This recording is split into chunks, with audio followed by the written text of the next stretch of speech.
Okay hi everyone ఇక్కడ మనం అభ్యసనకు సంబంధించినటువంటి అభ్యసన అవగాహన అనేటువంటి మనం చాప్టర్ను డిస్కస్ చేస్తున్నాం. అభ్యసన అవగాహన లోపల గత క్లాసుల లోపల మనం అభ్యసనకు సంబంధించినటువంటి ఇంట్రడక్షన్ పార్ట్ మనం పూర్తి చేసుకోవడం జరిగింది.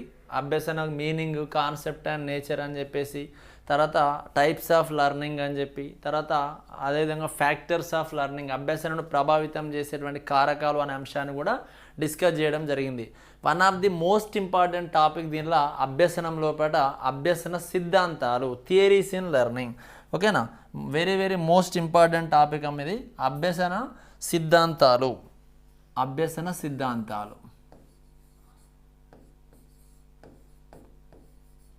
మనకు టెట్ పాయింట్ ఆఫ్ వ్యూలో చూసినట్టయితే ఈ చాప్టర్ లోపల ఈ అభ్యసన సిద్ధాంతాలు అనేటువంటి టాపిక్ నుంచి మనకు కనీసం ఒక 2 నుంచి 3 మార్కులు వచ్చేటువంటి అవకాశం అనేది ఉన్నటువంటి టాపిక్. ఇది చాలా ఇంపార్టెంట్. మనం ఆల్రెడీ నేర్చుకున్నటువంటి టాపిక్లు ఇవి. ఎందుకంటే బిఎడ్ డిఎడ్ లెవెల్ లోపల మనం ప్రతి బిఎడ్ చదివిన పిల్లలు కానీ, మీరు డిఎడ్ చదివినటువంటి పిల్లలు కానివ్వండి, ప్రతి ఒక్కరు కూడా మీరు అందరూ కూడా నేర్చుకున్నటువంటి టాపిక్ ఇది. ఇవి సిద్ధాంతాలు అయినప్పటికీ కూడా మనం మార్కులు కోల్పోయేటువంటి అవకాశం ఉంది. ఎందుకు కారణం ఏంటి అంటే ఆ కాన్సెప్ట్ మీద మనకు అవగాహన లేకపోవడం. అంటే మనం ఒక బట్టి పద్ధతి, ఎగ్జామినేషన్ పాయింట్ ఆఫ్ వ్యూ లోపల బట్టి పట్టడం, చదవడం, మార్కులు పొందడం జరిగింది. కానీ అప్లికేషన్ ఓరియంటెడ్ ఆ కాన్సెప్ట్ అనేది ఫస్ట్ డెవలప్ చేసుకోవాలి. మన కాన్సెప్చువల్ అండర్స్టాండింగ్ అంటాం. మనం ఒక టాపిక్ తీసుకున్నట్టయితే ఒక సిద్ధాంతం, ఆ సిద్ధాంతం మనకు క్లాస్ రూమ్ ఆ ఇంప్లికేషన్లో అప్లై చేసుకొని మనం ఆలోచించినట్టయితేనే మనం ఏ ప్రశ్నకైనా ఆ సమాధానం పెట్టేటువంటి అవకాశం అనేది ఉంటుంది. కాబట్టి చాలా జాగ్రత్తగా వినాలి. ఇక్కడ అభ్యసనం సిద్ధాంతాలు ఏం చెప్తాయి అంటే అభ్యసనం అనేది ప్రతి జీవిలో జరుగుతుంది అని చెప్పినాం. అంటే ప్రతి జీవి లోపల, అందుకని ఏమని చెప్తున్నాం, అభ్యసనం అనేది సార్వత్రికమైనది అన్నాం. అంటే అర్థమైందమ్మా, ఇక్కడ ప్రతి జీవి లోపల అభ్యసనం జరుగుతుంది. మరి అన్ని జీవుల లోపల ఒకే రకంగా అభ్యసనం జరుగుతుందా? అభ్యసనం అనేది ఒకే రకంగా జరుగుతుందా అంటే జరగదు. ఒక్కొక్క శాస్త్రవేత్త ఇక్కడ ఏం చెప్పిందంటే ఒక్కొక్క విధంగా అభ్యసనం జరుగుతుంది అని చెప్పారు. కాబట్టి అభ్యసనం ఏ విధంగా జరుగుతుంది అని చెప్పి వివరించేటువంటి వాటినే మనం ఏమంటామంటే అభ్యసన సిద్ధాంతాలు అని అంటాం. ఈ అభ్యసన సిద్ధాంతాలు కనుక తీసుకున్నట్టయితే మనకున్నటువంటి సిలబస్ పాయింట్ ఆఫ్ వ్యూలో తీసుకున్నట్టయితే వీటిని ప్రధానంగా మనం ఇక్కడ 3 రకాలుగా వర్గీకరిస్తాం. ఫస్ట్ది ఇక్కడ ఏంటి అంటే ప్రవర్తనవాద సిద్ధాంతాలు అంటాం. ప్రవర్తనవాద సిద్ధాంతాలు, బిహేవియర్ థియరీస్ అంటాం.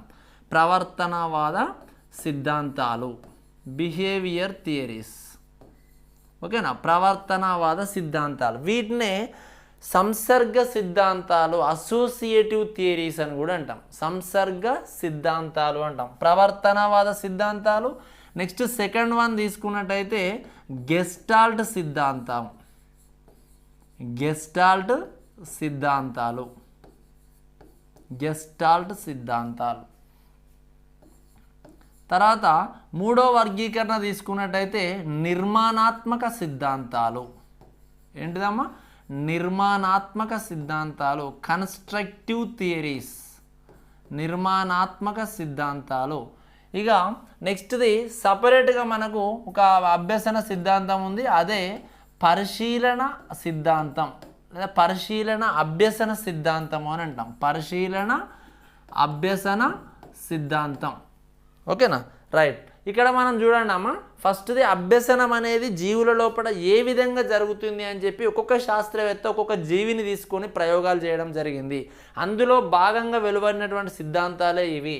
దీంట్లో మనం ఫస్ట్ తీసుకున్నట్టయితే ప్రవర్తనవాద సిద్ధాంతాలు, బిహేవియర్ థియరీస్ అంటున్నాం, గెస్టాల్ట్ థియరీస్ అంటున్నాం, కన్స్ట్రక్టివిస్ట్ థియరీస్ అంటున్నాం, అంటే నిర్మాణాత్మక సిద్ధాంతాలు అంటున్నాం, అబ్జర్వేషనల్ లెర్నింగ్ థియరీ అని చెప్పి మనం పరిశీలన అభ్యసన సిద్ధాంతం అని కూడా ఇంకొక రకంగా వర్గీకరణ చేస్తాం. మనం ఇక్కడ చూసినట్టయితే ఈ ప్రవర్తనవాద సిద్ధాంతాలనే మనం సంసర్గ సిద్ధాంతాలు అని అంటాం. అసోసియేటివ్ థియరీస్ ఏమంటున్నాం మనం? సంసర్గ సిద్ధాంతాలు. ఈ ప్రవర్తనవాద సిద్ధాంతాలు కనుక తీసుకున్నట్టయితే మనకు దీని లోపల ఏముంటాయమ్మా? ఒకటి మనకు మీరు అబ్జర్వ్ చేసినట్టయితే యత్నదోష అభ్యసన సిద్ధాంతం. ఏంటిది ఇక్కడ? యత్నదోష అభ్యసన సిద్ధాంతం, ట్రయల్ అండ్ ఎర్రర్ థియరీ అని అంటాం. Very most important theory, first theory ఇది, యత్నదోష అభ్యసన సిద్ధాంతం, ట్రయల్ అండ్ ఎర్రర్ థియరీ. ఎవరు ప్రతిపాదించారు trial and error theory? Thorndike. ఓకేనా. నెక్స్ట్ది రెండోది ఏంటిది? నిబంధన సిద్ధాంతాలు అంటాం. మళ్ళీ దానిలో 2 రకాలు ఉంటాయి. మనం చూసినట్టయితే శాస్త్రీయ నిబంధన సిద్ధాంతం. ఏంటిది ఇక్కడ? శాస్త్రీయ నిబంధన సిద్ధాంతం, క్లాసికల్ కండిషనింగ్ థియరీ అంటాం, శాస్త్రీయ నిబంధన సిద్ధాంతం.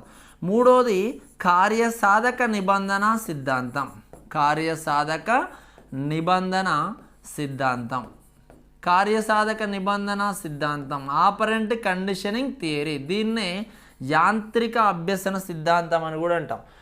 ఒక్కొక్క సిద్ధాంతానికి ఒక 10 పేర్లు మళ్ళీ మనం నేర్చుకోవడం జరుగుతుంది. సిద్ధాంతం ఇండివిజువల్గా డిస్కస్ చేసేటప్పుడు ఆ సిద్ధాంతానికి ఉన్నటువంటి ఏ పేర్లతోటి పిలుస్తామో అనే దాని నుంచి కంపల్సరీ ఒక బిట్ రావడం జరుగుతుంది. జాగ్రత్తగా అబ్జర్వ్ చేయాలి. ఇక్కడ యత్నదోష అభ్యసన సిద్ధాంతాన్ని ప్రతిపాదించింది థారండైక్. గుర్తుపెట్టుకోవాలి, థారండైక్ క్యాట్ పిల్లి పైన ప్రయోగం చేయడం జరిగింది. పిల్లి పైన ప్రయోగం చేసి తన అభ్యసన సిద్ధాంతాన్ని వివరించినటువంటి వ్యక్తి ఎవరు అంటే ఎడ్వర్డ్ లీ థారండైక్. గుర్తుపెట్టుకోవాలి, థారండైక్ క్యాట్ పిల్లి. తర్వాత శాస్త్రీయ నిబంధన సిద్ధాంతం ఎవరు ప్రతిపాదించారు? ఇవాన్ పావ్లోవ్ బౌ కుక్క అని గుర్తుపెట్టుకోవాలి. ఇవాన్ పావ్లోవ్ అంటే బౌ కుక్క. అంటే పావులో ఏ జంతువు పైన ప్రయోగం చేసిండు అని చెప్పి క్వశ్చన్ రాకపోవచ్చు, కానీ మనం గుర్తుపెట్టుకోవాల్సినటువంటి అవసరం ఉంటుంది. పిల్లి పైన, కుక్క పైన, పావురం పైన అంటే కన్ఫ్యూజ్ అయ్యేటువంటి అవకాశం ఉంటుంది. అందుకనే ఇది ఒక ప్రొనౌన్సియేషన్లోనే చెప్తున్నా నేను. శాస్త్రీయ నిబంధన సిద్ధాంతం అనగానే ఇవాన్ పావ్లోవ్ బౌ కుక్క అని గుర్తుపెట్టుకోవాలి. రైట్. నెక్స్ట్ది థర్డ్ది ఏం చెప్పినామా? కార్యసాధక నిబంధన సిద్ధాంతం. కార్యసాధక నిబంధన సిద్ధాంతాన్ని ప్రతిపాదించింది ఎవరు అంటే స్కిన్నర్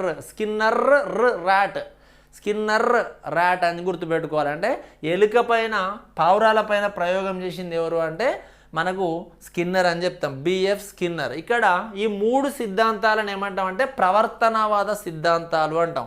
అంటే ఉద్దీపనలకు ప్రతిస్పందనలకు మధ్య బంధాన్ని ఏర్పరిచి ఆ ఉద్దీపన ప్రతిస్పందనల మధ్య ఉన్నటువంటి బంధమే, ఏర్పడేటువంటి బంధమే ఇక్కడ అభ్యసనానికి కారణమవుతుంది అని చెప్పి వివరించేటువంటి సిద్ధాంతాలను మనం ప్రవర్తనవాద సిద్ధాంతాలు అంటాం. వీటినే సంసర్గ సిద్ధాంతాలు అని చెప్పినాం. ఎందుకన్నా సంసర్గం అని అంటే ఇక్కడ ఏమని చెప్తున్నాం? దేనికి మధ్య? ఉద్దీపనకు ప్రతిస్పందనకు. ఉద్దీపన అంటే స్టిమ్యులస్, ప్రతిస్పందన అంటే రెస్పాన్స్. ఉద్దీపనకు ప్రతిస్పందనకు మధ్య బంధాన్ని ఏర్పరిచి ఏర్పడే బంధం అభ్యసనానికి కారణమవుతుంది అని చెప్పేటువంటి సిద్ధాంతాలనే మనం ప్రవర్తనవాద సిద్ధాంతాలు అంటాం, బిహేవియర్ థియరీస్ అంటాం. క్లియర్ అమ్మా? రైట్. నెక్స్ట్ ఏంటిది? గెస్టాల్ట్ సిద్ధాంతాలు. గెస్టాల్ట్ సిద్ధాంతం కనుక తీసుకున్నట్టయితే మనకి ఇక్కడ ఏంటి? ఒకటి మనం తీసుకున్నట్టయితే అంతర్దృష్టి అభ్యసన సిద్ధాంతం. ఏమున్నారమ్మా ఇక్కడ? అంతర్దృష్టి అభ్యసన సిద్ధాంతం. కొహెలర్ ప్రతిపాదించినటువంటి అంతర్దృష్టి అభ్యసన సిద్ధాంతము, ఇన్సైట్ఫుల్ లెర్నింగ్ థియరీ అని అంటాం, ఇన్సైట్ఫుల్ లెర్నింగ్ థియరీ. అదేవిధంగా క్షేత్ర సిద్ధాంతం ఫీల్డ్ థియరీ అని అంటాం, క్షేత్ర సిద్ధాంతం. తర్వాత ఇది ప్రతిపాదించింది ఎవరు? కర్ట్ లెవిన్. తర్వాత సంకేత సిద్ధాంతం టోల్మన్ ప్రతిపాదిస్తాడు, సంకేత సిద్ధాంతం. These are the gestalt theories. ఇంకా కోఫ్కా ప్రతిపాదించినటువంటి సిద్ధాంతం కూడా మనకు గెస్టాల్ట్ థియరీగా మనం చెప్తాం. ఇక్కడ ఏమని చెప్పినాం? మనకు సిలబస్లో ఓన్లీ అంతర్దృష్టి అభ్యసన సిద్ధాంతం ఉంది. క్షేత్ర సిద్ధాంతం కానీ సంకేత సిద్ధాంతం కానీ సిలబస్లో లేదు. లేనప్పటికీ కూడా క్రింది వాటిలో గెస్టాల్ట్ సిద్ధాంతం కానిదేది అని అన్నప్పుడు మనకు తెలవాలి. అంటే గెస్టాల్ట్ సిద్ధాంతాలు ఏంటి? ఇక్కడ అంతర్దృష్టి అభ్యసన సిద్ధాంతం అన్నాం. అంతర్దృష్టి అభ్యసన సిద్ధాంతాన్ని ఇంగ్లీష్లో ఇన్సైట్ఫుల్ లెర్నింగ్ థియరీ అంటాం. ఏమంటున్నామమ్మా? Insightful learning theory. అంతర్దృష్టి అభ్యసన సిద్ధాంతాన్ని ప్రతిపాదించింది వుల్ఫ్ గ్యాంగ్ కొహెలర్. ఎవరు? Wolf gang కొహెలర్. జర్మనీ దేశానికి చెందినటువంటి వ్యక్తులు, గెస్టాల్ట్ వాదులు ప్రతిపాదించిందే అంతర్దృష్టి అభ్యసన సిద్ధాంతం. కొహెలర్ ప్రతిపాదిస్తాడు. ఓకేనా? నెక్స్ట్ది క్షేత్ర సిద్ధాంతం, ఫీల్డ్ థియరీ అంటాం. క్షేత్ర సిద్ధాంతాన్ని ప్రతిపాదించింది కర్ట్ లెవిన్. నాట్ లెనిన్ అమ్మా, కర్ట్ లెవిన్ అనేట ఆయన క్షేత్ర సిద్ధాంతాన్ని ప్రతిపాదిస్తాడు, ఫీల్డ్ థియరీస్ అంటాం. తర్వాత నెక్స్ట్ది సంకేత సిద్ధాంతం, టోల్మన్ ప్రతిపాదిస్తాడు. సంకేత సిద్ధాంతాన్ని ప్రతిపాదించింది ఎవరు అంటే టోల్మన్ అని చెప్తున్నాం, ఓకేనా. ఎవరు సంకేత సిద్ధాంతాన్ని ప్రతిపాదించింది టోల్మన్. క్షేత్ర సిద్ధాంతాన్ని ప్రతిపాదించింది ఎవరు? కర్ట్ లెవిన్. క్షేత్ర సిద్ధాంతాన్ని ప్రతిపాదించడం, అంతర్దృష్టి అభ్యసన సిద్ధాంతాన్ని ప్రతిపాదించింది ఎవరని చెప్పినాం? ఉల్ఫ్ గ్యాంగ్ కోహెలర్ అని చెప్తున్నాం. కోఫ్కా ప్రతిపాదించినటువంటి సిద్ధాంతం కూడా మనకి ఇక్కడ గెస్టాల్ట్ సిద్ధాంతంలో భాగంగా మనం చెప్పేటువంటి ఛాన్స్ ఉంది. తర్వాత నెక్స్ట్ కేటగిరీ ఏంటిదిరామా? నిర్మాణాత్మక సిద్ధాంతాలు, కన్స్ట్రక్ట్ థియరీస్ అంటాం. కన్స్ట్రక్ట్ థియరీస్, నిర్మాణాత్మక సిద్ధాంతాలు. నీకు గుర్తుపెట్టుకోవాలి, నిర్మాణాత్మకవాదము అనగానే ఎవరు గుర్తుకొస్తాడు? వైగడస్కి గుర్తుకొస్తాడు. దీనిలో ఇంపార్టెంట్ ఏంటిది మనకు అంటే ఒకటి సాంఘిక సాంస్కృతిక సిద్ధాంతం. ఏంటిది? సాంఘిక సాంస్కృతిక సిద్ధాంతం. సాంఘిక సాంస్కృతిక సిద్ధాంతాన్ని ప్రతిపాదించిన వ్యక్తి ఎవరంటే వైగటస్కీ, ఓకేనా.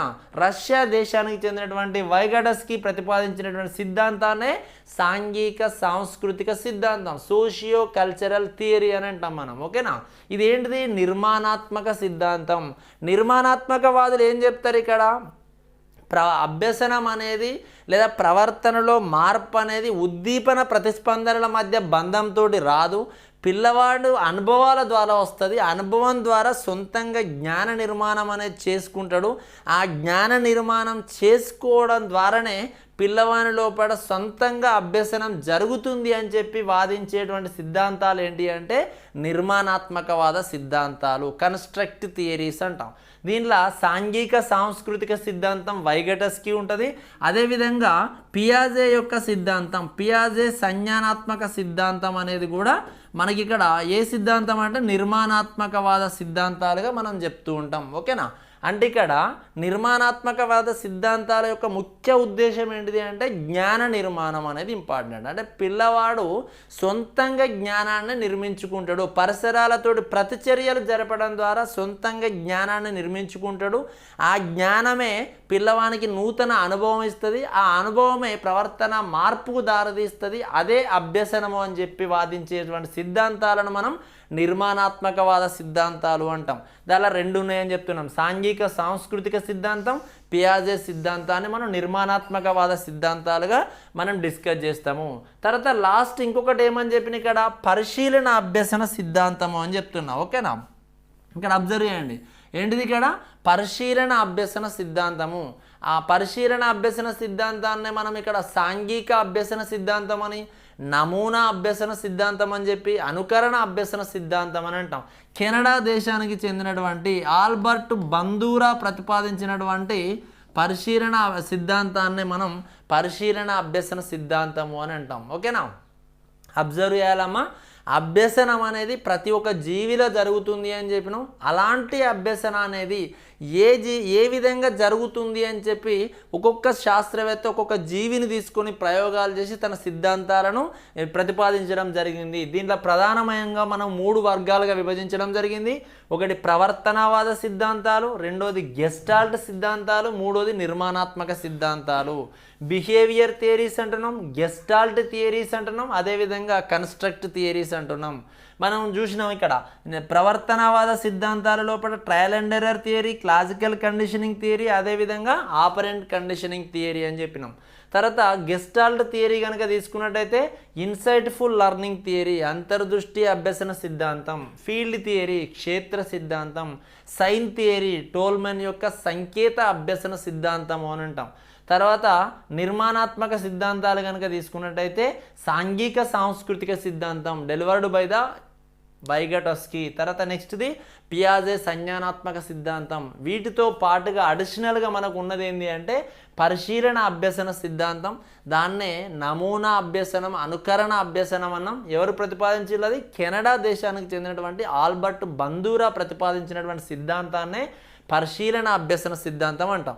మనం ఈ సిద్ధాంతాలను ఇన్డెప్త్గా ఒక్కొక్క సిద్ధాంతాన్ని క్లియర్గా డిస్కస్ చేసినట్టయితే మనం ఈజీగా 2 నుంచి 3 మార్కులు ఈ టాపిక్లో నుంచి 2 నుంచి 3 మార్కులు సులభంగా పొందేటువంటి అవకాశం ఉంటుంది. కాబట్టి ఒక్కొక్క సిద్ధాంతాన్ని చాలా క్షుణ్ణంగా నేర్చుకునే ప్రయత్నం చేద్దాం, ఓకేనా.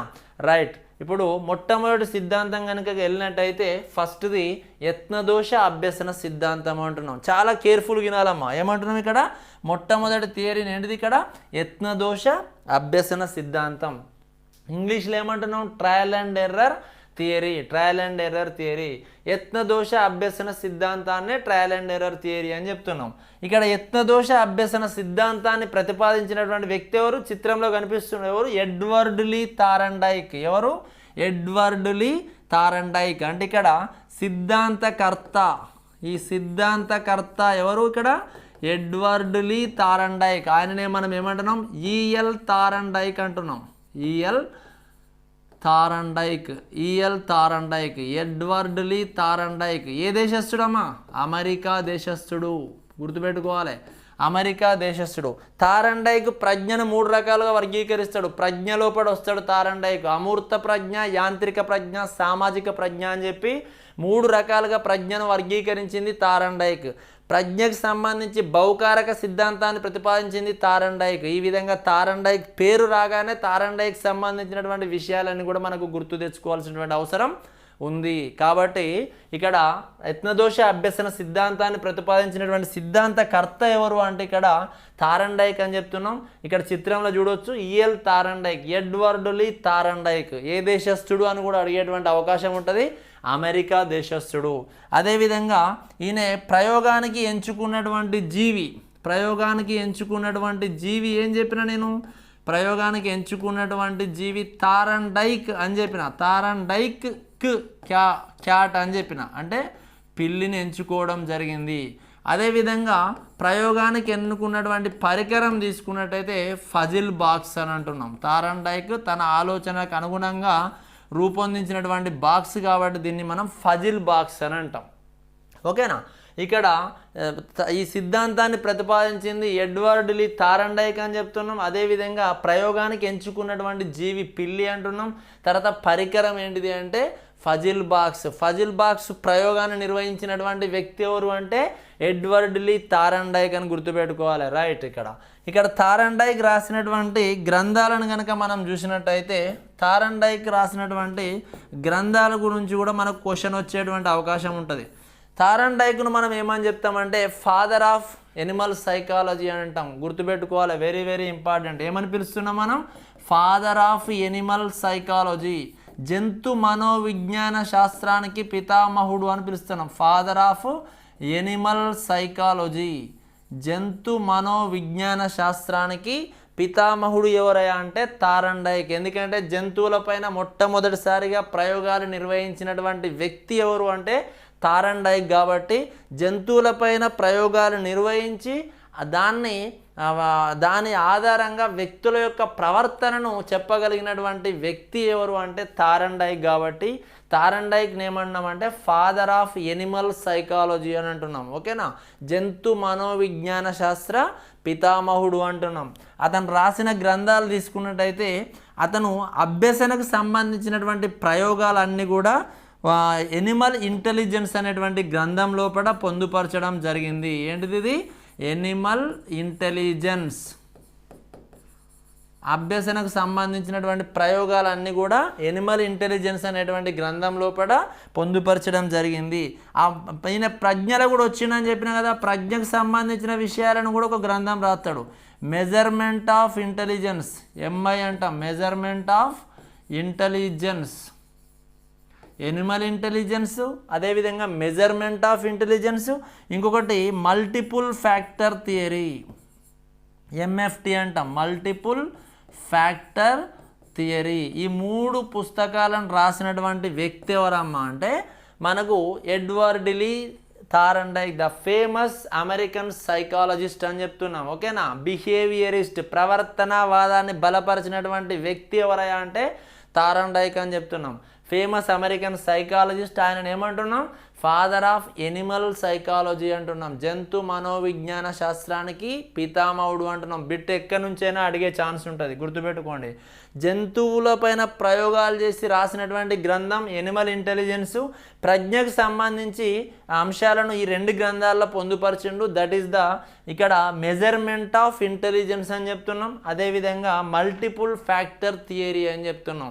ఇక్కడ ఎందుకు చెప్పిండు సార్ ప్రజ్ఞకు సంబంధించి అంటే, క్రింది వాన్లో తారండైక్ రచించిన గ్రంథం కానిదేది అని అంటాడు. మనకు ఆయన ఏవో తెలవాలి ఫస్ట్. అందుకనే ఇక్కడ ప్రజ్ఞ గురించి ఇక్కడ ఎందుకు చెప్తున్నా అంటే దీనికోసమే చెప్పాల్సి వస్తుంది.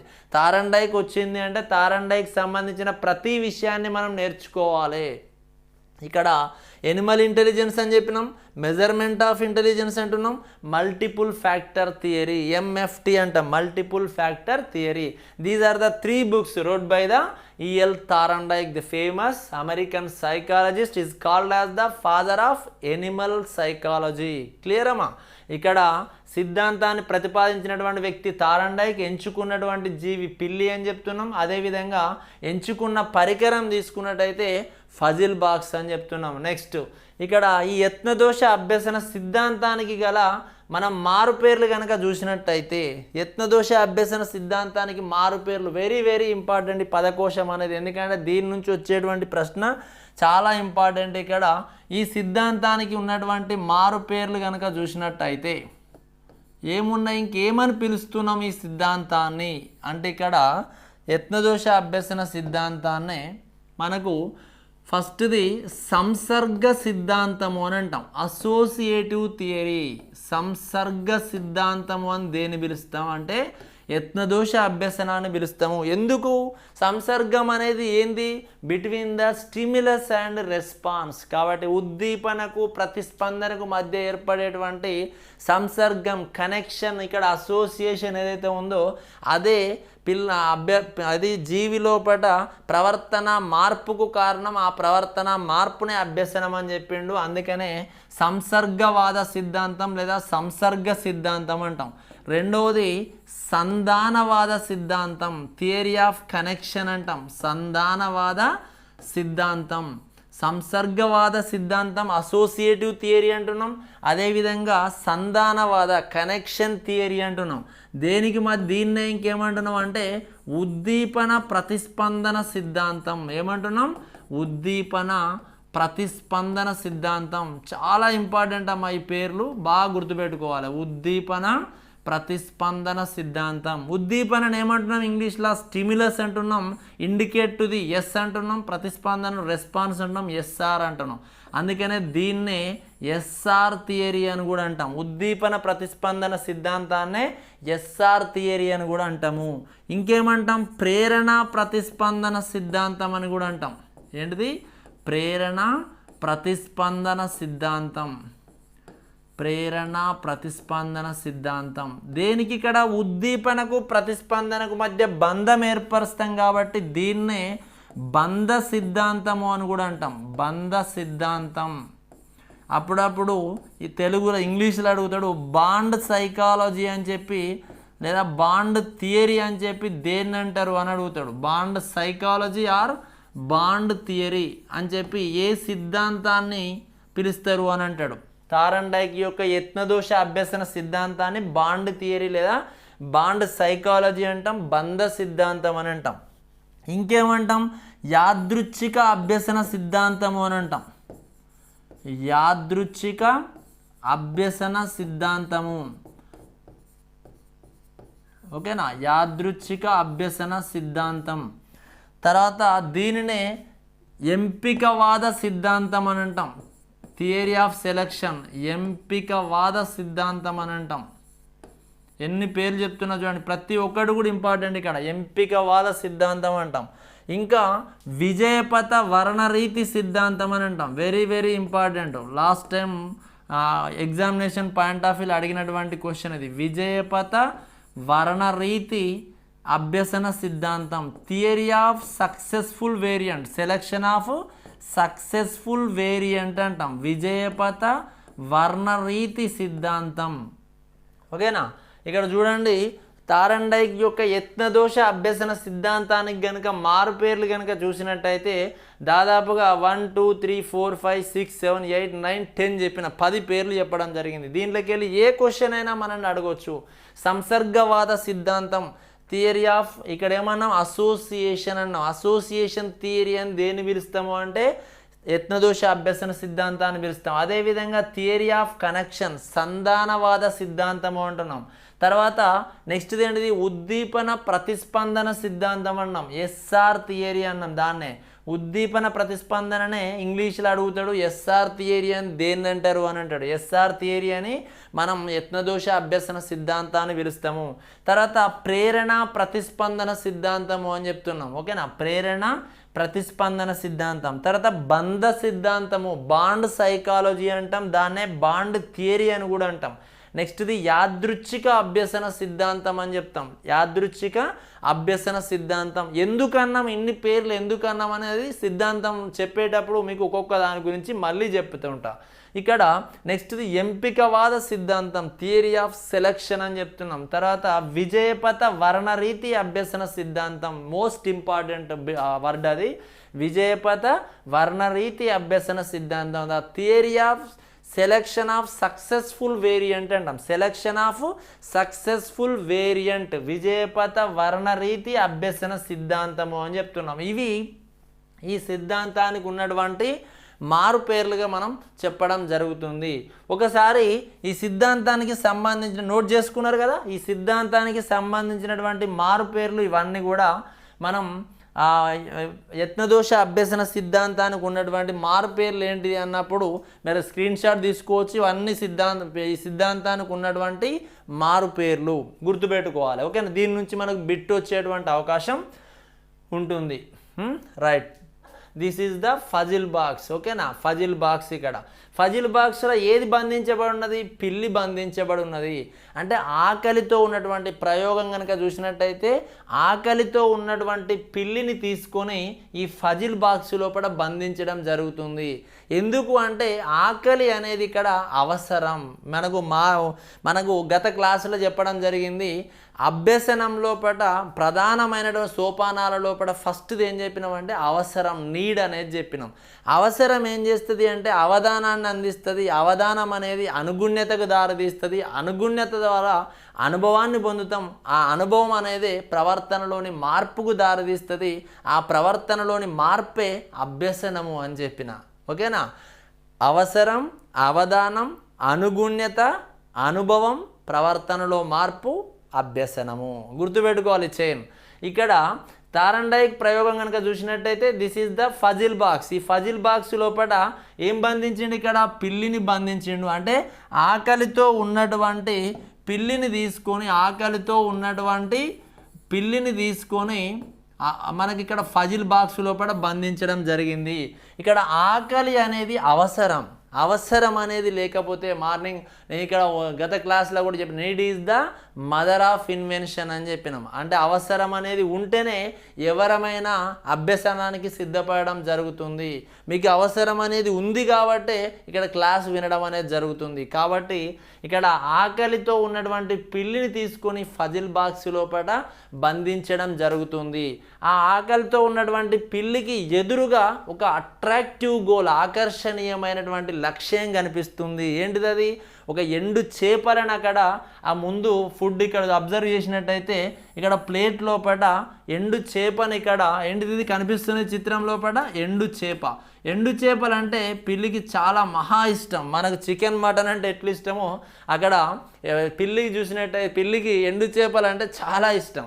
అయితే ఆ ఫుడ్ ఇక్కడ ఎండు చేప అనేది దానికి పిల్లికి కనిపించేటట్టుగా ఇక్కడ ముందు ప్లేట్ లోపల ఉంచడం జరిగింది. ఓకే, ఆకలి అనేది అవసరం ఉన్నది పిల్లికి, ఎదురుగా అట్రాక్టివ్ గోల్ కనబడుతుంది, ఆకలితో ఉన్నది. అదేవిధంగా ఎండు చేప అనేది ఒక ఆకర్షణీయమైన లక్ష్యం కనబడుతుంది. ఓకే, మరి ఉన్న ఫలంగా వెళ్ళి తినొచ్చా? లేదు, అక్కడ ఒక అవరోధం ఉంది. ఏంటిది అది అవరోధం అంటే దిస్ ఈజ్ ద ఫజిల్ బాక్స్కు ఉన్నటువంటి